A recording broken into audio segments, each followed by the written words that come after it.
I'll jump right into it. There is no principal report because we were past Heather Fosterman's bedtime. Uh, there is an update from the school leadership team. Just as a reminder, school leadership team SLT, they are a team of at least 5 parents, at least 5 teachers who work with the principal to come up with the comprehensive education plan. We meet monthly. Pictured here are your parent SLT representatives.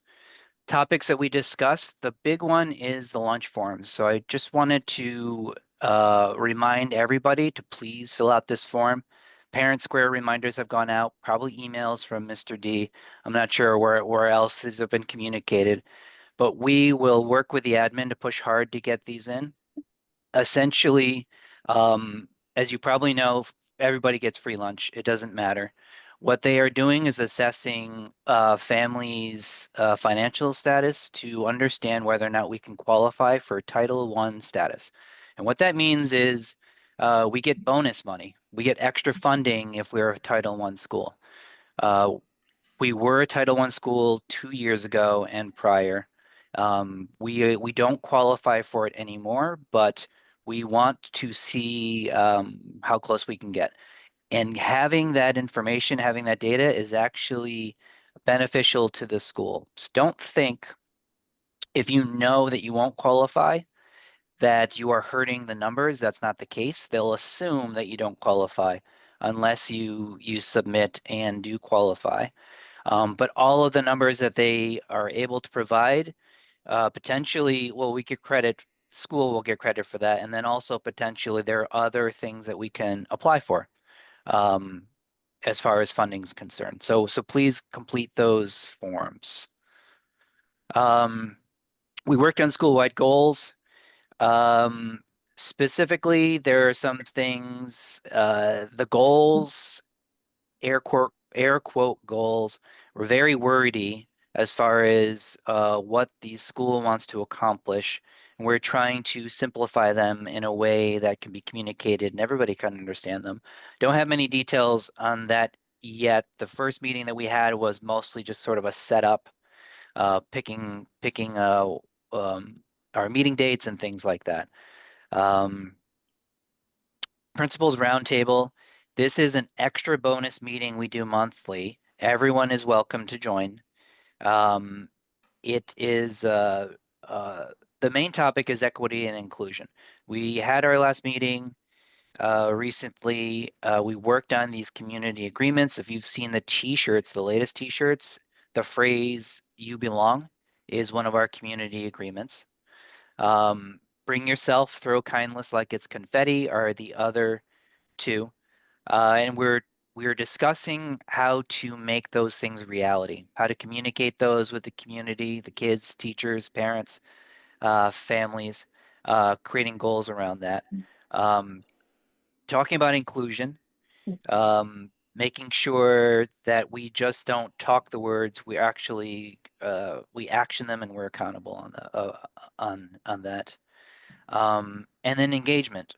This was a big one. It's always a big one. How do we reach the families who don't necessarily always walk into the building, don't log in for a PTA meeting, work way too much to be able to do some of these volunteer This is opportunities. Copper. I should put That's something we're going to try to focus on as well. Let's see. There we go. All right. Why PTA? I'll go through what PTA is for anybody who doesn't know or hasn't heard my spiel yet.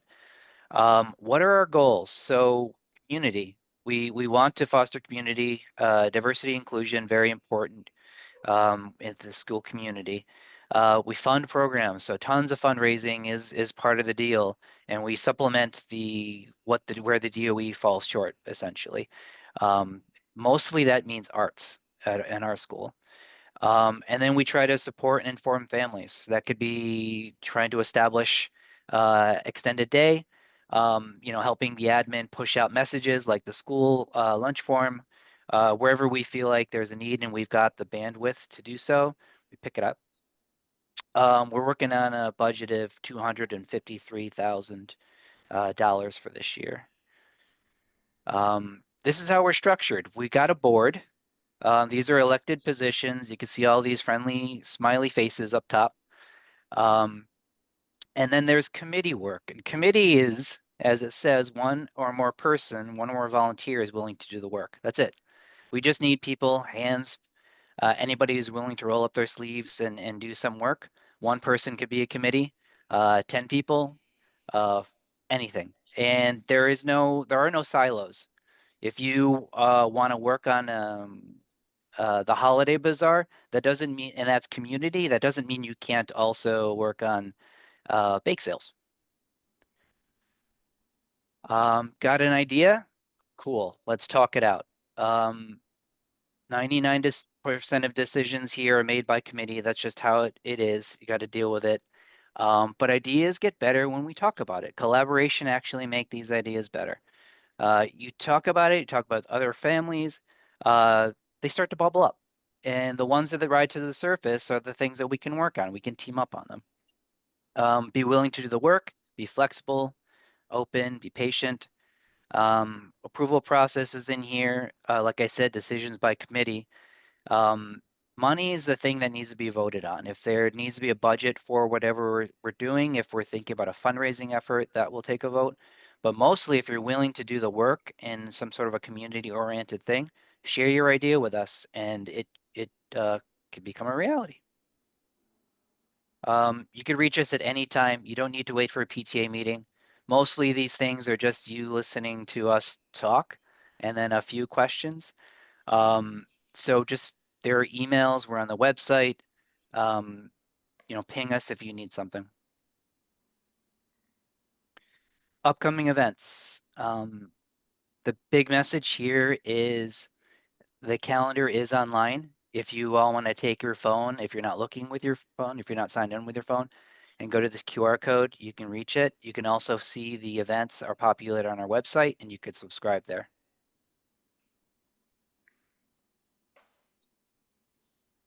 All right, minutes. Every month we approve the minutes from the last month. I didn't actually check with you, Michael. Are they posted? Michael? They're posted. All right, awesome. I'm going to motion to approve them. I'll second that motion. Great. Anyone opposed? Cool. All right, good. We're done. Thank you. Raz Kids. This topic came up recently. I'll let Ms. Villanueva speak on this, but essentially it's a tool that the teachers have been using that is no longer being funded by the school. So take it away, Ms. Villanueva. Can you stop sharing your screen while she talks? Yes, thank you for the reminder. You can leave it up. No. Hi everyone. Buenas noches. So I am, and I know there's a lot of teachers on this call because I asked a few to help me advocate this on behalf of the PS 133 teachers. So we've been using RazKids for many years, and especially the dual language teachers have been using it because it does have resources in English and in French and in Spanish. And there's also, and I've used it more recently as a kindergarten teacher because it does have decodable books. So we are, well, I'm in this meeting and maybe some other teachers want to chime in just to say that we do use this a lot. We rely on this, especially for just to give some more access to parents on the iPads. We rely on this for homework. For the upper grades, they do a lot of resources based on RazKids. And so I just want to just let you all know, if whenever this vote comes in, if you can support this software. Anyone else? Any other teachers? I know that I think I see Ms. Dubois. I think I saw Ms. Pineda online. Hi. Hi. I just wanted to add on what Ms. Villanueva said is very convenient not only for teachers but like for the families. I've had families ask me in the past for access for RAS kids. They're able to research different topics, not only read, and also with the new curriculum for EL, it's actually very convenient because as we all know, we're not using levels anymore.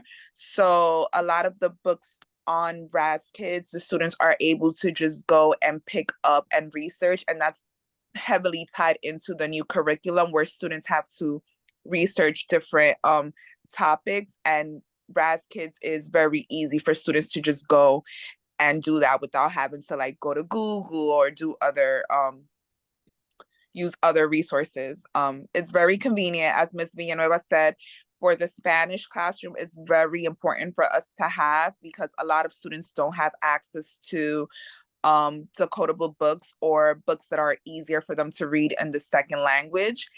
And a lot of the books in the classroom don't target that. So for the second language, it's super important for us to have. Just to add if on I with can the- just jump in, oh. I think you know, I'm Miss Dubois, for those of you that don't know me, the third grade dual language French teacher, and also now a parent this year to a child in a 3K.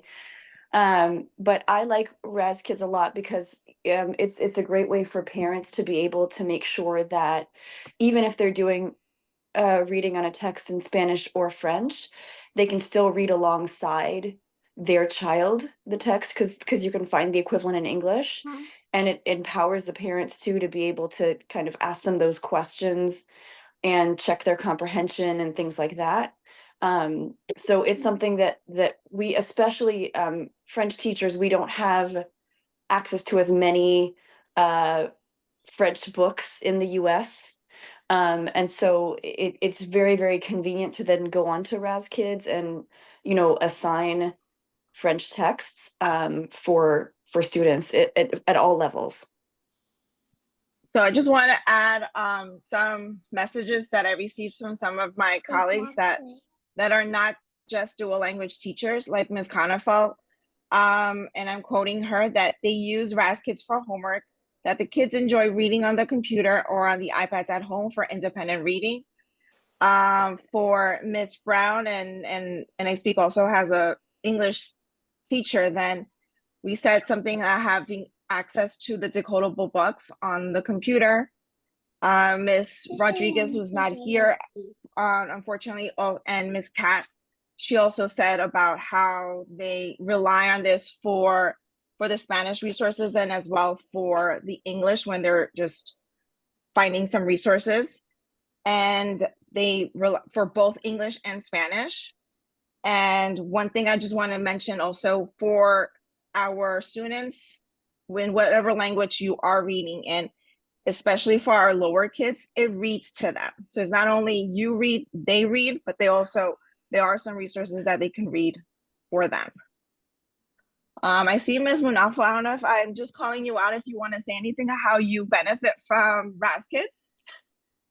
Hi, so I'm Ms. Monaco. I'm the fourth grade Spanish dual language teacher.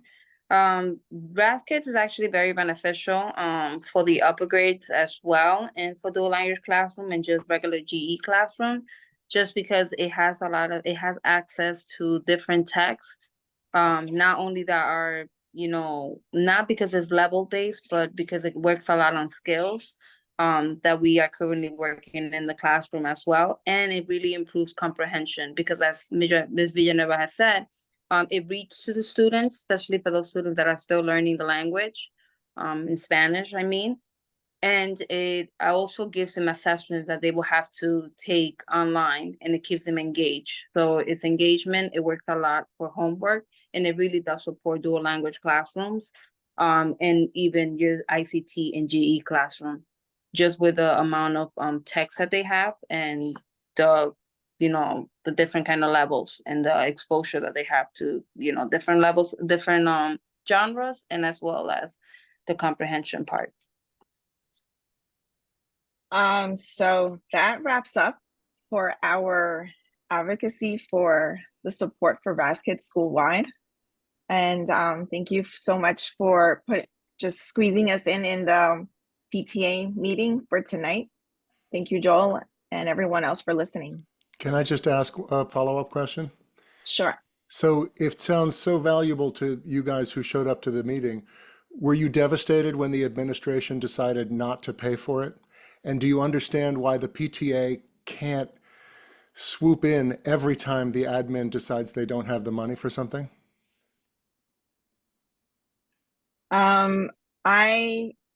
I am devastated of the fact that we have to fight for baskets, because we do rely on it a lot. Beyond what's going on with administration and the budget, I can't answer for that. Let me just add some numbers here. So Ms. Villanueva was able to thin out the subscriptions, combined classes where needed or where possible. So what she's in the teachers are asking for are 23 subscriptions at 30 kids apiece, which is enough to cover every class actually. There are teachers who do not use it for sure. But at that price, it's $4,600 approximately for the subscription for all of those. So that works out to about $7.60 if you try to get a subscription account for each kid that attends the school. So $7 and change. And $1,400 can come from the English language learners program. They're funded differently. So the ask here is really $3,200. So it's even less, and broken down by each student. Again, it's even a less of an ask. That's what it looks like. Later in the PTA meeting, we'll have a look at our whole budget, so you guys can kind of put that into perspective. I just want to add also in terms of the whole theme of equity, if it does come down to that we have to purchase, or I ask my parents to help me purchase this and other classes can't do this, then it will start, I feel like it will start to a divide. So I don't want to, so I just don't want to see that in our school. And I think many of my teachers here might feel the same way. That's why I'm also saying it's not just for the dual language, it's also being used for the English teachers as well. Somebody asked in the chat if all students use it. All classrooms work differently, but for the most part, yes, we do use it. We use it whether it's in the classroom to read or to assign text. And it's utilized a lot for homework for students to have access, wherever they are, they can still access whatever text is being assigned for homework. But it also, because it has so many different genres, like right now, 4th grade, we're studying poetry, and it does have some poetry that we could have access to.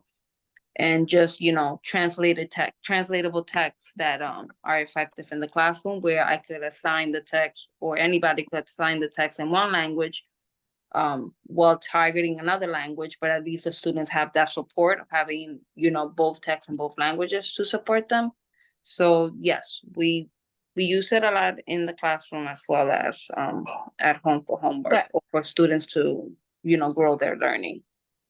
And that's the whole point, how I've been going around and trying to combine the classes just by numbers, just because I do have a 30 students in each license. So sometimes some of the classes are combined so that all the students and all the teachers do have access to it. Also, it can also differentiate in terms of different levels. That's not, the previous reading level from Fontes and Pinnell in terms of the alphabet, but in terms of their different skills that they can differentiate. So that's also, and it's easier for us to group them and on our end.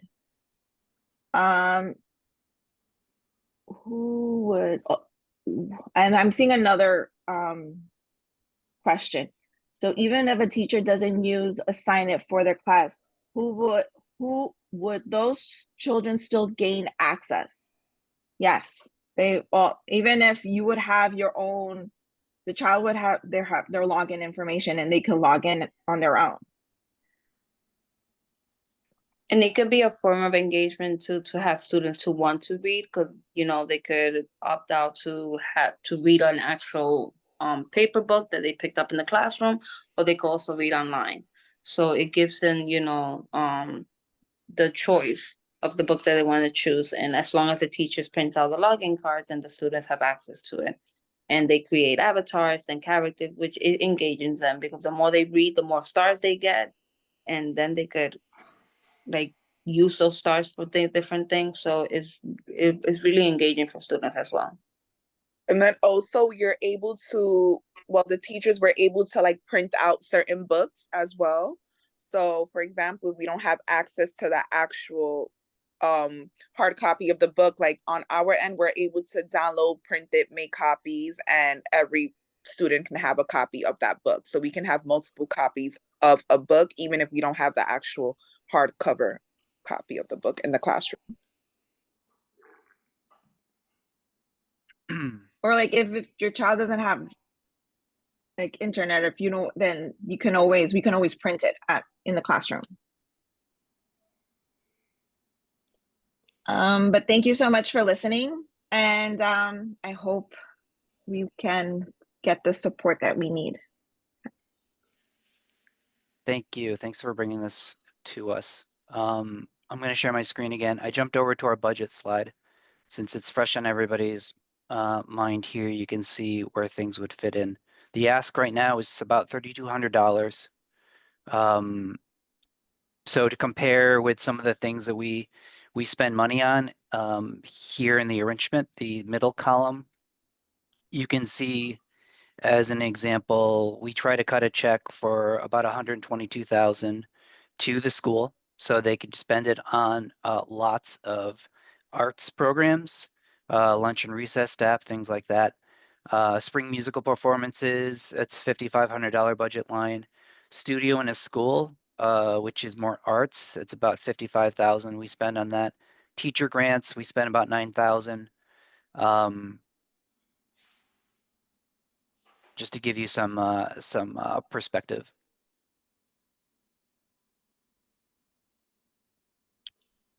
All right.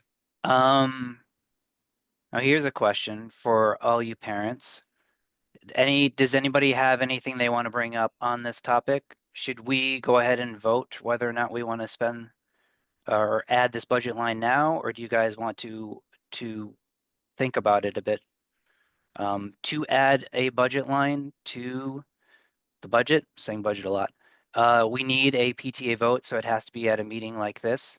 So the next possible time to do it would be in November. How are they using it now? Is it paid for already? It is expired.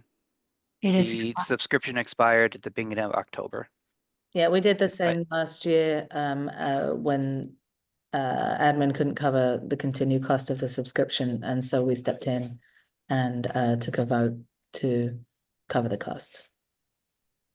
It just seems it seems that there's obviously a lot of support from the teachers, and it seems like it's they value it as a tool in the classroom. So it's kind of hard to understand why that urgency is not fought for a little bit harder on admin end, since this seems to be a priority. There's a lot of things that are turned down by admin because they're not a priority.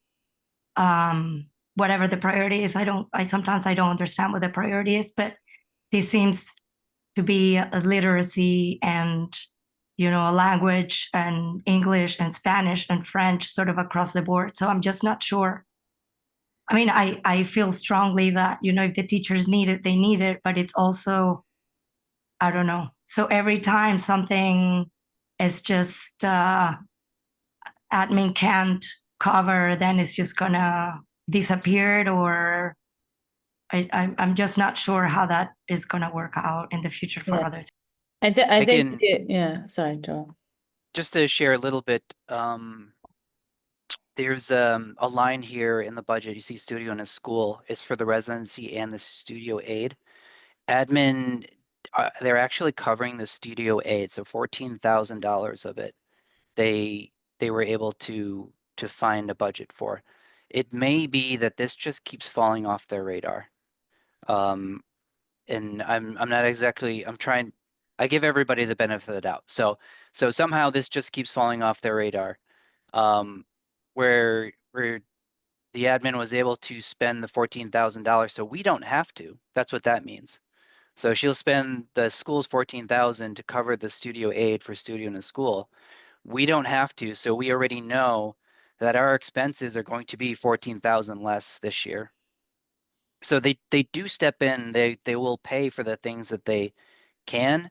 And it makes me wonder, like, would she have done that knowing that there was this bill for Raz Kids, or is it true? Maybe the priorities are just different. She would have made the same decision. Regardless, I don't know. Is it possible though, Joel? I mean, you know this process so much better than I do, but don't they have like certain parameters with which they can spend lines of their budget? So it would seem like an aid might be a different sort of pot of funds for them than It's, what yeah, would it's be for- possible. I don't Yeah. know. No, you're right. There definitely are rules with the buckets of funds that they can spend. So she may have been able to pull it someplace where it qualified for that, and she couldn't necessarily spend it in other things. That's Because absolutely true. the $14,000 for the aid in the studio in a school was gonna fall to us, right? Yeah, it was. I'd And- rather and- do- Admin has done that in the past as I know Brooklyn Seeds, sometimes they've covered that outright when they still have money left at the end of the year. I've only been here 3 years, so my history isn't very long. But it has happened where there was money that they could spend to make up times when the PTA budget didn't make our goal. I see a bunch of chatter in the chat. I'm using words twice a lot. Do you guys want to go ahead and vote on this? Yoko, you can just speak, Yoko, instead of typing. 'cause Yeah, I then know. have to I stop when you're sometimes have noise around me. But yeah, I think we should move to vote to put it into the budget now. It doesn't seem like if we go back to admin to try and make a convincing argument, it would just eat up more time that the teachers need in order to start presenting this curriculum, presenting this asset to the kids now. And I worry that if they don't have access to it, then the time will be lost. But also spend the year so that next year's budget for admin can, encompass this expense as a true curriculum expense and not enrichment, because it seems like it is, especially because it aligns with the reading new reading curriculum, and it is beneficial not only for the DLP but also for Gen Ed and ICT classes. And so that's my thought. All right, and we're talking, I'm just putting this up here so we could all see the bill. And Miss Villanueva, if you are still on, I'm gonna have you verify I'm it's here. It's 1,400 that English language learners can cover. Is that correct? Yes. So we're asking for $3,228. 220. Yes, So sorry. I will double check Ignore because I that. have my Yeah. $3,228.52. So this is the ask here. And Yoko did move to present this as a vote. Anybody second that? Second. All right, we're going to go ahead and vote on this. Use your little hands if you would, please. If in the Zoom there's a way to do like a hand wave emoji, and that'll help the counting. Thank you. It'll make it much easier. There's 51 of us on the call. Let's see if we can get to 26.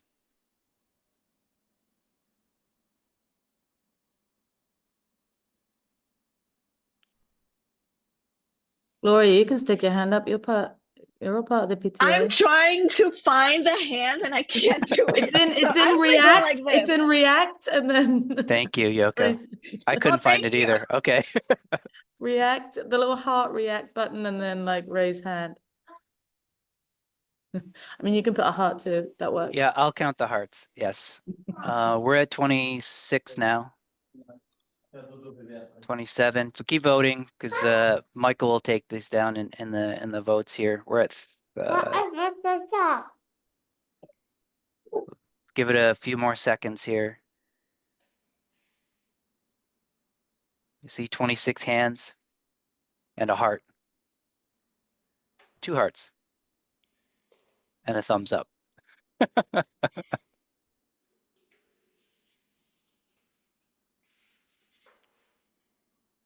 All right, we got 30 combined now.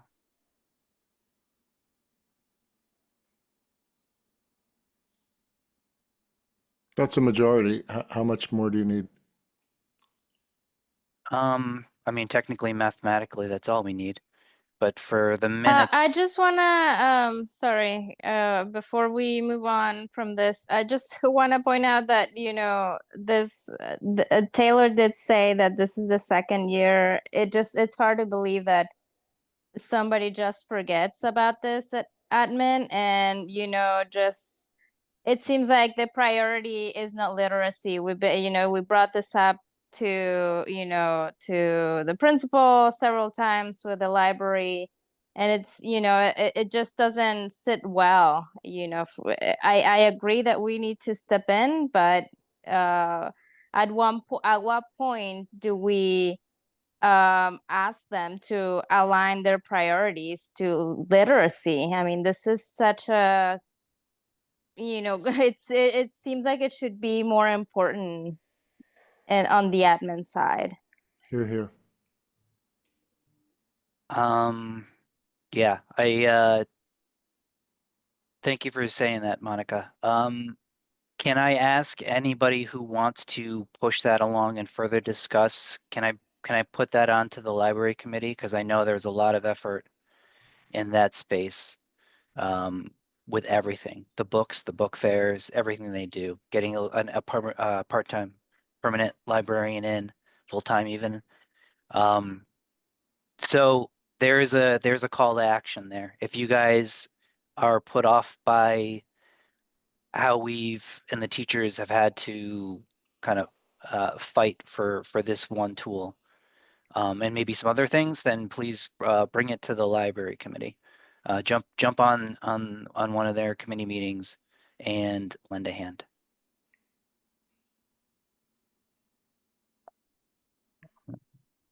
All right, I'm gonna have everyone put their hands down so it's not so confusing now. Thank you so much. Officially that was approved, so we'll add that line to the budget. Joel, you counted 30? I counted 30 at the max. Yep. Thanks. Okay, moving all of these out of the way. And excuse me while I back up the slides.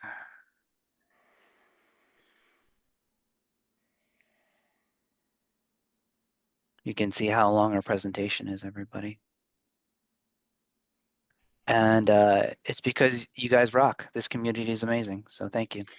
Communications, that's me.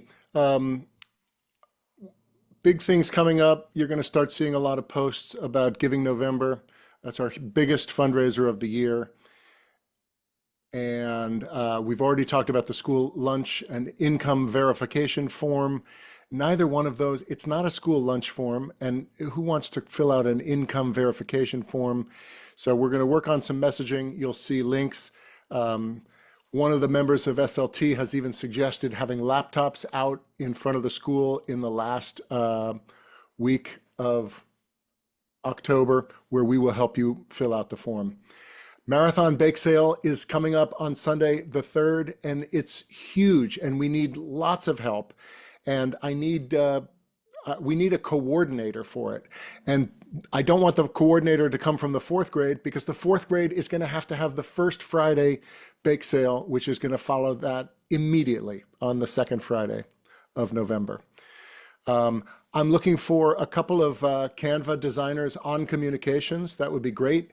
I'd love to be able to say on my comms thread, hey, we need can somebody work on a little bit of branded artwork for this project? And we need it, no hurry, but by tonight. If you're good on Canva, I could use you on comms. We're looking for assistant editors for PTA Week, the newsletter, and somebody else to learn the ropes of Parent Square. There's a couple of us, but I just want to make sure that the pipeline is being filled. Lastly, I'm sorry, you're not supposed to say lastly. Last, you may have noticed in the most recent issue of PTA Week, and this happens every time we have parents as learning partners, there is a flood of amazing photos that come from the classroom, all the various classrooms. This week, I got a stunning array of amazing photos from one parent, Gigi Nicholas. I don't know whether she is on this call, but she's a pre-K parent, and her photos, it's not just that she loves portrait mode like I do, but they were stunning. And she said, if there are any of these photos that you want to use, get back to me and I'll see if I can track down who the parents were. So those of you who are our class parents, if you're going to take pictures at Parents as Learning Partners, try to make an announcement and say, hey, is everybody good with a photo that I take being used in Scenes From for PTA Week? Because otherwise it's, Sunday morning, I'm tracking down parents saying, hey, there's an adorable picture of your kid that we want to use in the newsletter for Scenes From. Is that okay? 100% of the parents that I reach say, absolutely, no problem. That's not a problem. So I just wanted to take an informal poll, and we don't have to do it right now voting, but you can voice your concerns in the chat and I'll start reading there. But there is a way that the school would be able to use photos of kids in everyday classroom situations without having to get the consent of parents, and still be in full compliance of DOE guidelines about student privacy. It means they would have to do an opt-out campaign saying, hey, we intend to use photos of your kid to celebrate your child's achievements in the newsletter, or also to document everyday activities that happen in the classroom. Only, on Parent Square, maybe it's a closed circuit. It is not social media. Social media is its own thing. If you are not okay with that, please email such and such and opt out. And I just want to get a sense, and I'll take I'll read the. We're going to start flying, Taylor. What's that? We're going to start flying. Okay. Okay, go ahead.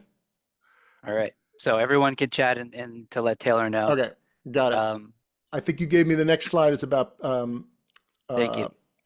Class parents.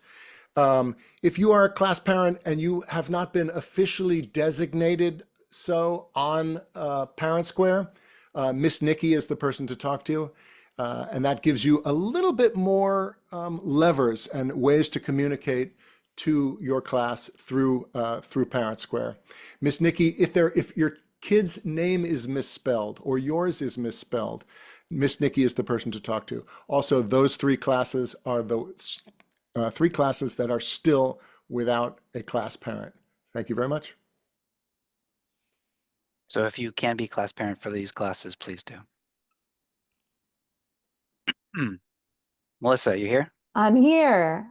My name is Melissa Galowski Pratt, the VP of Student Enrichment, and we will roll into each of these committees that are on this slide.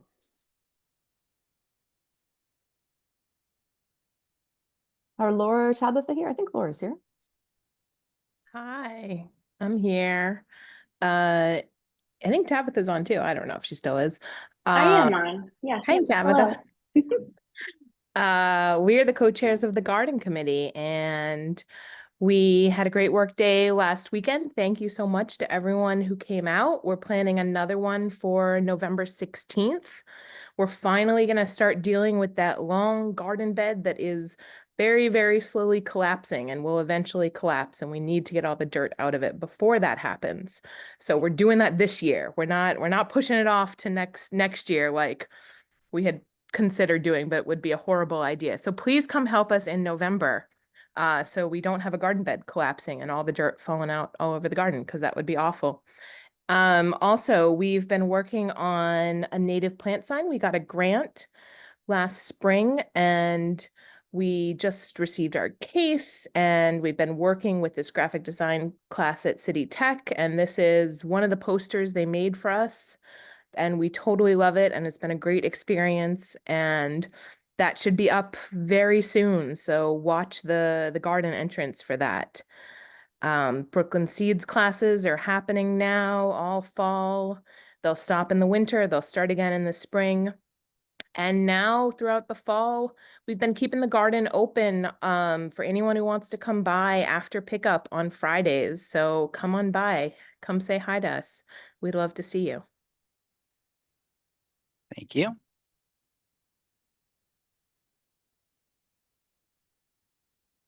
Library. Melanie, Carla?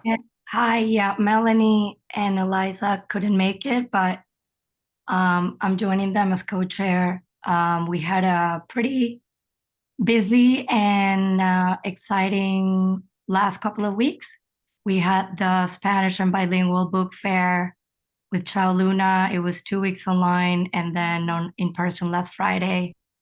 That was really fun. I think people got a lot of books. We got a lot of books. And we also had, through them, contacted an Argentinian author who came also last week and joined the second and third graders at the library. The plan is to have the next authors come and see different classes. So second and third grade wouldn't get another visit this year. So we're working on that. We're also working on with Suzette.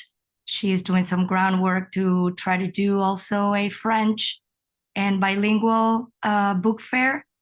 And then what's next? If you have any contacts for authors that, local authors or anyone that you think would be great to bring to the school, let us know, and we can try to make that happen. And then what else is here? Winter Bazaar. We're going to do the same thing as last year, the book sale, use books, pay what you can. And then we're going to need some help with the readathon fundraiser. And yeah, we're going to have a meeting on the 8th, November 8th, online. That's it. Thank you. Performing Arts. Performing Arts Committee, that is me again, with my co-chair Hillary Hittner, and we are the committee that helps provide the support and the infrastructure for the holiday concert, the winter concert, and the spring musical, and any other performing artsy type events and concerts that happen across the school year. So if that speaks to your interests or your child's interests and you want to help support it, we are having our first meeting this Friday in the cafeteria. And there's also a Zoom link that went out on Parent Square. Right after drop-off, we'll be coming together for the first time. And there's lots to do and lots of ways that you can help support us. So please come meet some other parents. That's it for me. Thank you. Grants. May, are you on? She said she couldn't be on today. Okay. I'll read through this then. Just as a reminder, grants, they provide funds to teachers through an application process. There's 2 cycles, and the first cycle is open. You can see here the deadline is November 15th. Feel free to remind your teachers there's money to be had. As you saw just recently, $9,500 budgeted for us to fund teacher ideas. They don't need to be clever. If you guys just need supplies, perfectly fine. Or, you know, magic keyboards, or I know gym equipment happened last year. Creative seating, things like that. The other half of the grants committee is external, mining the world for money, grant money that we can use at PS 133.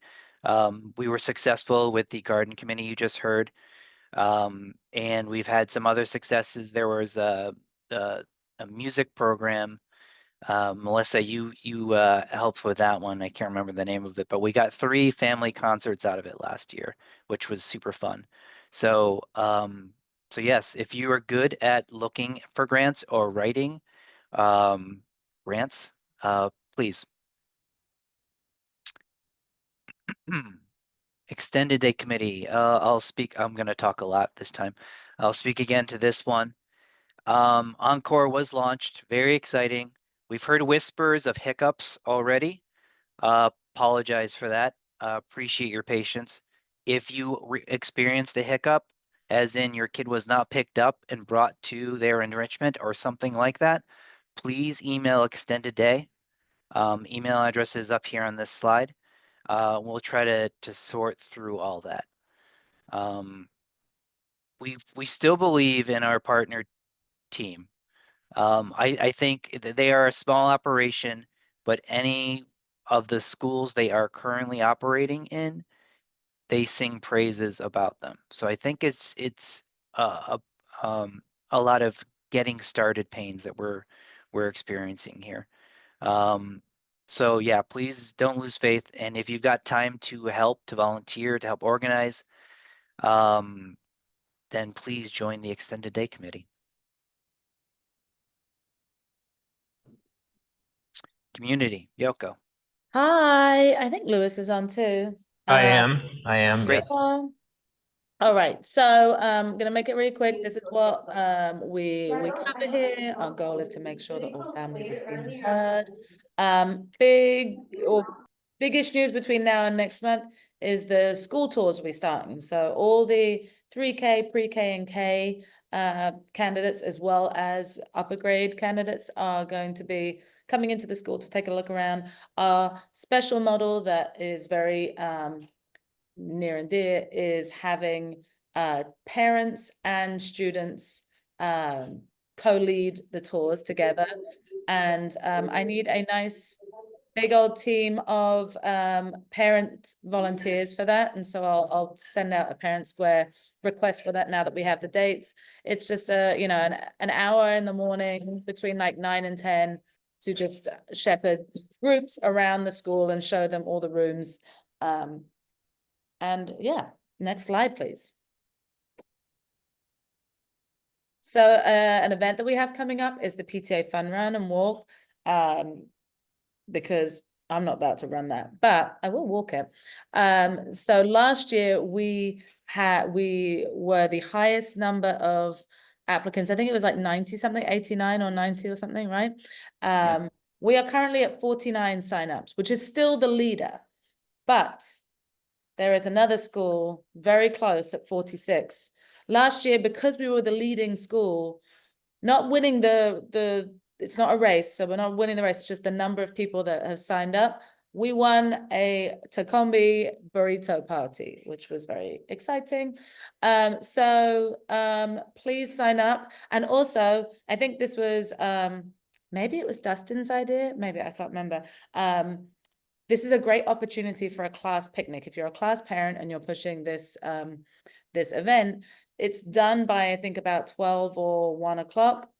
And so you can host it, you can have a class picnic. If this nice-ish weather holds up, you can have a class picnic after the fun run, and it will be beautiful. It's in Prospect Park.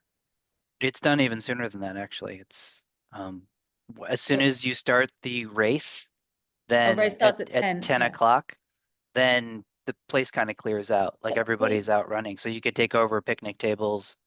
I meant kind of after everyone's done their walk around. And I don't think it'll take them 2 hours, but yes, it could take them 2 listen, we're hours. not all multi-marathon runners like you, Joel. You know, some of us might like to casually stroll around the park. But yeah. Anyway, next slide, please. So we have our Learning Diversity Committee. We had the most beautiful gathering of parents on the 1st of October at our last meeting, and I wanted to thank, it was the largest gathering of parents that I've ever seen at a Learning Diversity Committee meeting, and so my heart was filled. We all shared stories, we laughed, we cried. It was wonderful, and it was so nice to find our community of people at school who really understand what it's like to have a child that learns differently. So we are going to roll out the next one on October 29th. And we're going to kind of try and center a topic on IEP meetings, because many people have IEP meetings coming up at the end of the year. If you're curious and you're not sure whether your kid might need evaluation for services, please come along and just present yourself that way. You will have a wealth of information from all the smart parents who have been there before. Next slide, please. Lily. Hi, You want to present the Pride Committee? Sure. My name is Lily Dalk. I am Andy Dalk-Lim's mom, who's in Ms. Redden's class. This is my wife, Angelina. And we are, well, I am the chair of the new PTA Pride Committee. So thank you, PTA admin, for making that go through so smoothly. I'll put my information in the chat. So basically, we are trying to support admin and staff in creating an inclusive class and school culture, and also help and advocate for queer students and families. So we're looking to connect with other families that have a queer family member, whether that's parent or child or yeah. So right now we're just trying to build community. We've got a WhatsApp chat. So if you're interested in joining, please reach out to me. And then we're looking tentatively at a meeting date, maybe next week, but maybe we'll push it off depending on how much interest we have. Yeah, so looking forward to connecting with everyone. Thank you. Thanks, Lily. Picture day. Hi, Joelle. Hi, everybody. It's Nadira. And as you can see on this slide, Picture Day kicks off tomorrow. You'll see on the slide here, the classes that will be up for tomorrow. Students will be taking a class photo with their teacher alongside individual portraits. And then on Friday, we'll have a second set of classes that will get their photos taken. So get the kiddos ready with their favorite outfit, but also a comfortable one, because some kids complain about what their parents choose for them to wear. And excited to have the photos ready. You'll see, note on the slide, if students are absent on the 17th and 18th, there is a makeup and retake day that's coming up in January. Thank you. All right, I'm gonna pop back this way because I missed something here. The school breaks camp guide. Wanted to actually point this out. So there is a guide on the, it should be on the website, and it should have been circulated around. It's accessible, absolutely, for sure.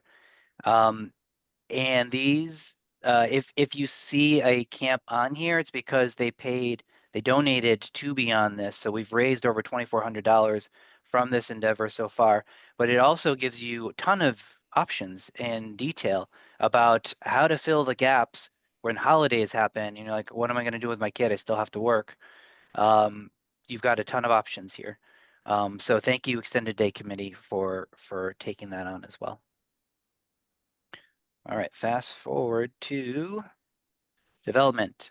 Hey Joel, since you rewound and you can go a little bit forward, can I make a few notes on recruiting? Very quickly. Yeah, sure. Yeah, so we've had, extensive conversations and soul searching about recruiting, and one of the things that we've decided to do is really to go digital this year with the recruiting effort. And so we've been working with Taylor, and we will be developing some videos which we hope people will share in their respective communities. Well, one of our outreach efforts will be to produce videos in English, in French, and in Spanish that will help us reach out, do more outreach in the community on recruiting efforts. And this is going to be a word of mouth campaign. So we expect all parents and all active PTA members to participate in our recruiting drive, which will begin in earnest in November. That's it. Thank you, Joel. Sure. And this is super important, student recruitment. If we drive the numbers up, then that means more funding for this school. There's a sweet spot, I've talked with the admin in the past, of in the 700s, makes a good balance of funding and students. And we're at 630 or so right now. So we would like to have more kids attend our beautiful school across the board, no matter what program you are in. So student recruitment, very important. Thank you, Louis. Development. I'll speak for this. Let's see, what do we got here? Giving November, there's a slide. Marathon Bake Sale, there's a slide. Holiday Bazaar, there's a slide. Okay, I think we're good, so I'll just go to the slides. Giving November. This is our biggest fundraising campaign for the year, where we essentially just ask you all for your money. No games, no nothing. We just break it down for you. You could see here, we would like to raise $75,000 from this campaign, this 1 month campaign. We spend $400 per kid, and that's the annual budget. If you break it down for a child, that's what it comes to. And we all know that some people can't give that much. Some people can give more. We're hoping that with all the fundraising effort we do, we essentially just come to a place where we can raise enough money to make this spend. And for the month of November, we will we'll be asking for your money. A lot of it will be virtual. There will be a platform, but we do need volunteers just to be the face and just greet people at school, let them know that this thing is even happening, let them know that the fundraising is needed, where the money goes. Because as you can see, we got maybe 50 people on this PTA call, but there's 640 families that attend the school, so not everyone is as connected as you guys. So appreciate just bodies on the ground, helping shake hands and sharing the message essentially. I want to play some cuteness real quick. Can you hear this? No. No, that's sad because it's really cute.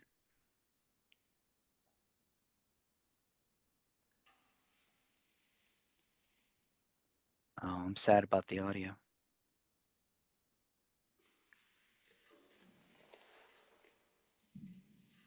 All right, you'll have to take my word for it because we don't have time. But it is super cute. We're going to make more of these videos this year. So if you want to volunteer your kids, then please also do that.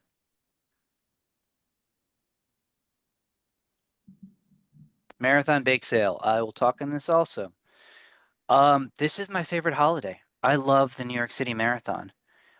Even before I came to this school, the Marathon Bake Sale has been a hearty and robust tradition. Super fun. And it's a big fundraiser for us. So we want to be able to sell baked goods for as long as possible because there are tons of people cheering their families and loved ones all morning. And it is a party. It's an absolute party. The kids have so much fun. I prep these signs for them so they can color them. We get as much baked goods donated as possible. There's music close by and all of these amazing people who are doing this amazing feat. So any way you can, by baking, by just being there, helping with the selling of the baked goods, by recruiting donations of baked goods, anything you can, please sign up and give us a hand with this. It's super fun. There's a Parent Square post that went out a few days ago, and there'll be more. Thank you. Thanks, Taylor. Marlene, still here?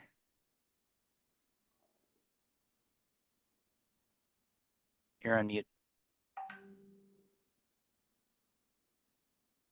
Still on mute.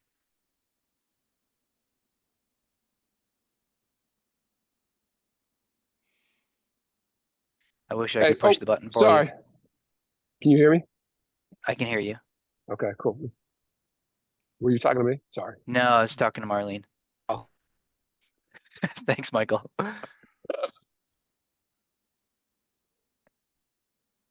Still on mute, Marlene. Should I just talk through it? Saying in the chat that she can't unmute. Okay. Okay, well, Marlene's awesome. So if you don't know Marlene, she's my class parent for the second time in 3 years. And she's working on the holiday bazaar with the rest of the committee. So I'll speak through this slide as well. The holiday bazaar is a combination of a market, holiday market, and a kids carnival, as I like to call it. Last year we had Elsa come and take pictures with the kids. Tons of crafts.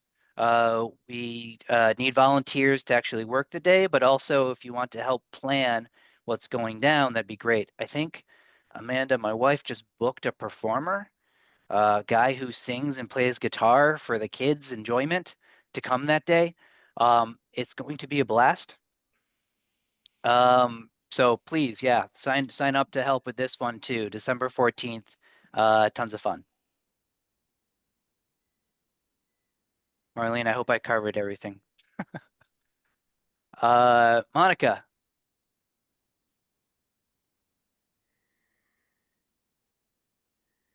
Sorry, I'm just going to jump in real quick. There is one more thing, Joel. There was the wreath sale that was on that first slide. I think that has Oh, to be yes. voted on.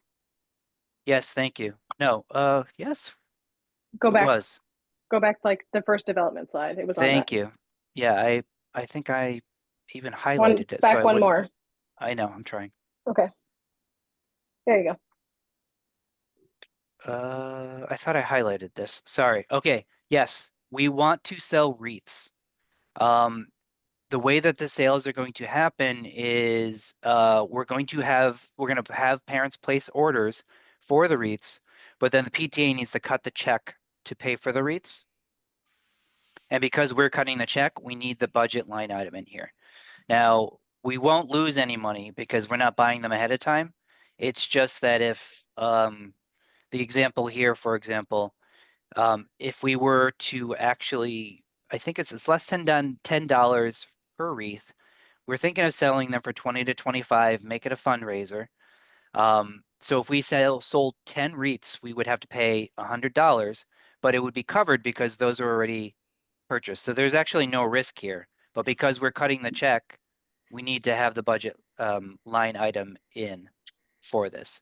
So two things, we need to agree that we can fundraise in this manner. And then also, if everyone's agrees, then we would add an $800 budget line item, which essentially would be our expense. And then that times 2 would be our revenue. That's a no-brainer. I say let's vote. Okay, so a motion to vote for that. Please raise your hands again. And we got 42 people left on the call, so let's see if we can hit 22. I don't know if you need a second, but I'll do a formal second motion. Oh yes, So- thank you. I'm like trying to rush through everything. 23, 24, 25. Michael, do you see those? You got it. 26. Great, thank you for that. Fast forward. All right, back to you, Monica. Oh yeah, that's the one I highlighted.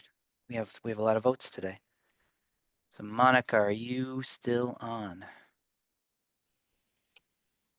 Yes, I'm here. Awesome.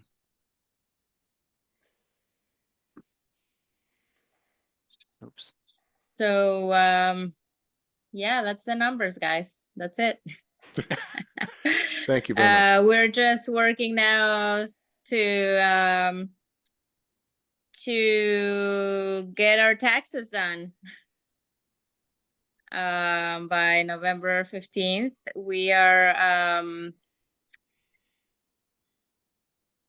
we have somebody brought this up. I don't know if it was Taylor or who it was, but it was about using the card, because right now our rules are require a vote for our debit card use.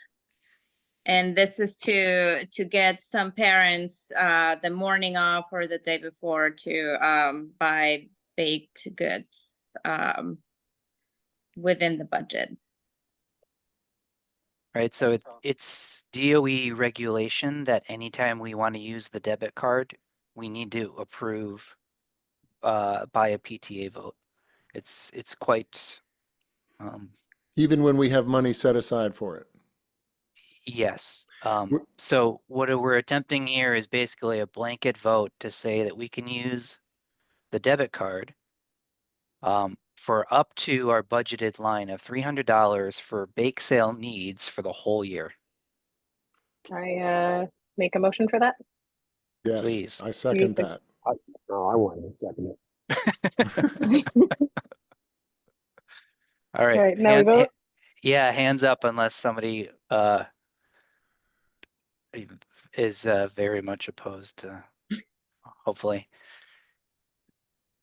What this essentially means is the amazing and brilliant volunteers who scramble to get these bake sales done don't need to use their own money, don't have to submit a reimbursement. We'll just use the card and get some supplies. It's failing. We need 3 more votes. Oh, now there's 41 people we need. There, you got it. 22. Marlene is asking whether this vote can be used across to the Holiday Bazaar purchases, so we can use the card to buy things for the Holiday Bazaar. I'm imagining that are under the line item. Is that correct, Marlene? I think no, I don't want to overcomplicate it. I'm afraid that I may already be pushing the line with the DOE regulations. So Marlene, just hit me up and I'll do it on my card like we did last year. And just do it that way. And then maybe we'll ask some DOE folks how much we can push against this regulation. Yeah, it would be nice. It would be nice if parents didn't have to put things on their card and wait Yeah. for reimbursement, because that seems like an inequitable model for people. Yeah, absolutely. Okay, that one passes. Thank you so much. We looked at the budget already, so that is the last of our slides. Whew. Thank you for hanging in there with us. Thank you, I feel like Joe. this was very productive. I'll linger. Everyone, don't feel like you have to, but if you want to chat, I can be here a little bit. Yeah, thanks for Parents. tonight. Thank you, Parents, it's Joel. 9:15 p.m. Where are your children? Hopefully in bed.